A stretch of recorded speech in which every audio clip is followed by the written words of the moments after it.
Hello दोस्तों, कैसे हैं आप सब। मेरा नाम दीपक है और मैं आप सबका स्वागत करता हूं मेरे चैनल आपके एचआर कंसल्टेंट में। दोस्तों, आज के इस क्वेश्चन आंसर वीडियो में हम लोग जानेंगे कि क्यों कुछ कंपनीज जो है एम्प्लॉयज़ को 3 से 4 महीने के अंदर ही निकाल देती हैं। एक्चुअली ये जो क्वेश्चन था ये हमारे ही एक सब्सक्राइबर ने मेरे से पूछा था, तो मुझे लगा कि इसका जवाब देना कमेंट में सही नहीं है। बेटर है कि मैं इसके ऊपर एक वीडियो बनाऊं जिससे कि आप सभी लोगों को इसके बारे में पता चले। ठीक है दोस्तों, तो चलिए देखते हैं। तो मैंने यहाँ पे एक सिचुएशन लिया है दोस्तों। इस सिचुएशन में मैंने एक कैरेक्टर लिया है जिसका नाम रोहन है। अब रोहन जो है नई कंपनी को ज्वाइन करता है।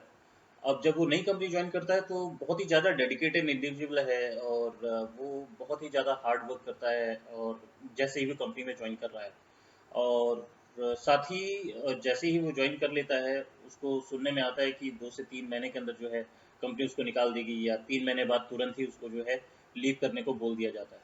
वो सडनली बहुत ज़्यादा पजल्ड हो जाता है कि अरे ये कैसे मेरे साथ हो रहा है, मैं तो अभी ज्वाइन किया था, 3 ही महीने मेरे को हो रहे हैं और ये क्यों मुझे निकाल रहे हैं। उसको कुछ समझ में नहीं आता है कारण क्या रहा, वो इतनी मेहनत कर रहा था, अच्छे से काम भी हो रहा था और किस कारण से जो है उसको निकाला जा रहा है उसको कुछ समझ में नहीं आता है। ठीक है, तो इसी को अब समझेंगे कि क्या क्या कारण हो सकते हैं, किन कारणों से जो है कंपनियां बोलती हैं कि आपको कंपनी छोड़ के जाना है 3 महीने में, 4 महीने में, कई बार जो है 6 महीने के अंदर अंदर ही बोल देती हैं कंपनियां छोड़ के जाने के लिए। कारण क्या होता है, और 6 महीने जो है बहुत ही छोटा टाइम पीरियड होता है, वो 6 महीने प्रोबेशन का पीरियड होता है। तो जानेंगे कि क्या क्या कारण है, उन कारणों के बारे में डिटेल में हम लोग डिस्कस करेंगे। चलिए देखते हैं। अब सबसे पहला जो कारण है दोस्तों वो है cost cutting by the company. Cost cutting एक सबसे मेजर कारण होता है अगर इस समय 2 से 3 महीने के अंदर जो है आप लोगों को निकालने को बोल दिया जाता है।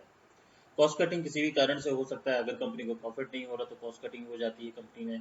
अगर किसी कोई आपदा आ जाती है तो कॉस्ट कटिंग हो जाती है। फॉर एग्जांपल जैसे अभी कोविड चल रहा है तो कोविड के समय बहुत सारी कंपनियां जो है कॉस्ट कटिंग कर रही हैं और कॉस्ट कटिंग करने के कारण जो है अपनी बहुत सारी फैसिलिटीज़, बहुत सारे ब्रांचेस कंपनियों ने क्लोज किए हैं, बहुत सारे एम्प्लॉयज़ को ले ऑफ भी किया। ले ऑफ का मतलब होता है एम्प्लॉयज़ को निकालना, सिंपल भाषा में। अब इसमें क्या होता है कि जब एम्प्लॉय स्ट्रेंथ वो कम करेंगे तो वो अपना कॉस्ट कटिंग करने के साथ साथ अपनी जो प्रॉफिट है वो रिकवर करना शुरू कर देंगे, इसलिए ये कॉस्ट कटिंग करता है और कम एम्प्लॉय के साथ अपना जो काम है वो ये कैरी ऑन रखते हैं।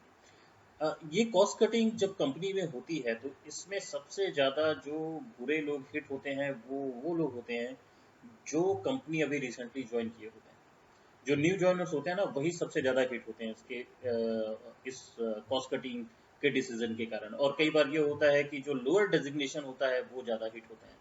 ठीक है, क्योंकि जो हायर डेजिग्नेशन में है, मैनेजर है, वीपी है, उनको तो कंपनी निकालेगी नहीं क्योंकि उन्हीं के बेसिस पे चीज़ें होनी है। तो उनको नहीं निकालती है कंपनी। कंपनी उन्हीं लोगों को निकालती है जो नए जॉइनर हैं, क्योंकि उनको अभी ट्रेनिंग देना पड़ता है, चीज़ें बतानी पड़ती हैं, सब करना पड़ता है। इससे अच्छा जो है कंपनी उनको निकाल देती है ताकि वो जो जो और पैसे भी क्योंकि इनको ज़्यादा नहीं देने पड़ते, ज़्यादा से ज़्यादा 15,000 20,000 देने पड़ते हैं एक इंडिविजुअल को, तो कंपनी वहाँ पे अपना पैसा बचा। ठीक है, तो ये तो होता पहला कारण। ठीक है, फिर अब दूसरे में आता है मिसकंडक्ट। मिसकंडक्ट में बहुत सारी चीज़ें आती हैं। इसके ऊपर मैं एक अलग से वीडियो बना दूंगा। मिसकंडक्ट में जो है चोरी आ सकती है, आपका जो है सेक्सुअल असल्ट आ सकता है, ठीक है, ब्राइबरी लेना आ सकता है, बहुत सारी चीज़ें हैं जो मिसकंडक्ट में आ सकती हैं। फिर उसके बाद जो सबसे मेजर चीज़ मिसकंडक्ट में आती है वो आती है कि आपने कंपनी में जो ट्रेड सीक्रेट्स हैं वो किसी कंपटीटर कंपनी को आपने बेच दिए या कंपटीटर कंपनी को बता दिए, तो ये सब मिसकंडक्ट में आता है। अब अगर कोई एम्प्लॉय मिसकंडक्ट में पाया जाता है, ऐसा कुछ करते हुए पाया जाता है, जब वो मिसकंडक्ट में पाया जाएगा तो उसके सबसे पहले उसके खिलाफ जो है केस दर्ज होता है, कंपनी में ही केस होता है और उसके खिलाफ जो है इंक्वायरी बैठती है। कुछ लोग इंक्वायरी बैठाते हैं, एचआर से कुछ लोग हो सकते हैं, कुछ लोग उसके डिपार्टमेंट से हो सकते हैं और एक इंक्वायरी बैठती है। इंक्वायरी में जो है इस केस के ऊपर पूरा डिटेल जांच होता है कि मिसकंडक्ट इसने किया है कि नहीं किया है। अगर पाया जाता है कि हाँ मिसकंडक्ट किया गया है तो इमीडिएट बेसिस पे जो है निकाल दिया जाता है। इसमें कोई दोबारा सुनवाई नहीं होती है। मिसकंडक्ट में अगर आप पाए जाते हैं और आप गिल्टी पाए जाते हैं तब आपको तुरंत कंपनी से निकाल दिया जाता है और टर्मिनेट कर दिया जाता है। इसमें आपको कोई रिलीविंग लेटर, कोई एक्सपीरियंस लेटर कुछ नहीं मिलता है। ठीक है, तो ये था दूसरा। अब तीसरे में हम देखते हैं absent without leave for more than 10 days. ये आपने बहुत सारी कंपनियों में भी नोट किया होगा कि आपको जब एब्सेंट होना होता है, मतलब जब भी आपको छुट्टी लेनी होती है, तो ऑफकोर्स जो है आपको अपने एम्प्लॉयर को बताना होता है। एम्प्लॉयर में जो है आपका टीम लीडर आ सकता है, मैनेजर आ सकता है, कई बार एचआर तक आ सकता है। आपको इन्फॉर्म करके रखना है। अगर किसी कारणवश आप कंपनी में नहीं आ रहे हैं, आपने इन्फॉर्म नहीं किया है, और आपकी जो छुट्टियां हैं या फिर एब्सेंटिज्म है, मैं छुट्टी नहीं बोलूँगा या एब्सेंटिज्म बोलूँगा, क्योंकि आपने किसी को इन्फॉर्म नहीं किया और 10 दिन से ज़्यादा हो जाते हैं, आप कंपनी में रिपोर्ट ही नहीं कर रहे हैं, आप एब्सेंट हैं कंटिन्यूसली, तो उस केस में जो है एचआर के पास पूरा राइट होता है कि आपको टर्मिनेट कर सकते हैं। और यहाँ पे आपको अब्सकॉन्ड घोषित कर दिया जाता है, इस कारण से आप अब्सकॉन्ड घोषित हो जाते हैं। तो ये तीसरा कारण था। अब चौथा कारण जो है, ये भी बहुत बड़ा कारण बन सकता है अगर आपको 3 से 4 महीने के अंदर कंपनियां निकाल दे रही हैं, तो वो है मर्जर और एक्विजिशन।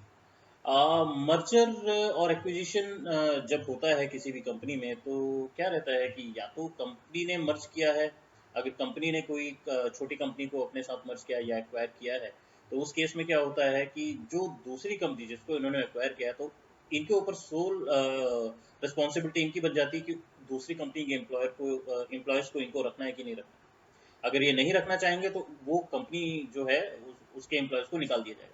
सेम चीज़ यहाँ भी होती है। अगर मान लीजिए कोई कंपनी जो है आप जिस कंपनी में काम कर रहे हैं उसको एक्वायर कर लेती है, मर्ज कर लेती है अपने साथ, तो जो बड़ी कंपनी है जिसने एक्वायर किया है आपकी कंपनी को, उसकी सोल अथॉरिटी जो है बड़ी कंपनी की हो जाती है कि अगर वो आप लोगों को रखना चाहते हैं, नहीं रखना चाहते।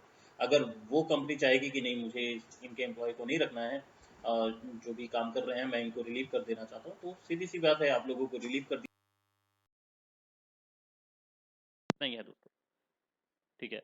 फिर उसके बाद जो अगला आता है वो आता है बैड बिहेवियर। अब बैड बिहेवियर एक बहुत ही बड़ा सीरियस इशू है, जो कि कंपनी में एड्रेस किया जाता है। तो कोशिश करें अपना बिहेवियर बहुत अच्छा रखने की कोशिश करें, अच्छे से बातचीत करें और कभी भी कोई रूड बिहेवियर मत दर्शाएं। और रूड बिहेवियर में ऐसा होगा, अगर आपका बिहेवियर कंटिन्यूसली काफ़ी दिनों तक खराब चला और आपने किसी और टीम लीडर या कोई मैनेजर जो है आपके खिलाफ कंप्लेन कर देते हैं, तो आपको एक बार वार्निंग मिलती है। ठीक है, कई बार जो है सेकंड टाइम भी आपको वार्निंग मिलती है, लेकिन सेकंड टाइम जो है वो रिटर्न वार्निंग होती है, आपके पास लेटर दे दिया जाता है। और तीसरी बार जो है, अगर आपका बिहेवियर स्टिल आपका काफ़ी ख़राब रहता है और लोगों को पसंद नहीं आता है, जो आपके टीम लीडर हैं, मैनेजर हैं, तो ऐसे केस में जो है एचआर के पास पावर होता है कॉल लेने का, और आपको रखना है, नहीं रखना है, निकालना है, उसके ऊपर जो है एचआर कॉल ले सकते हैं।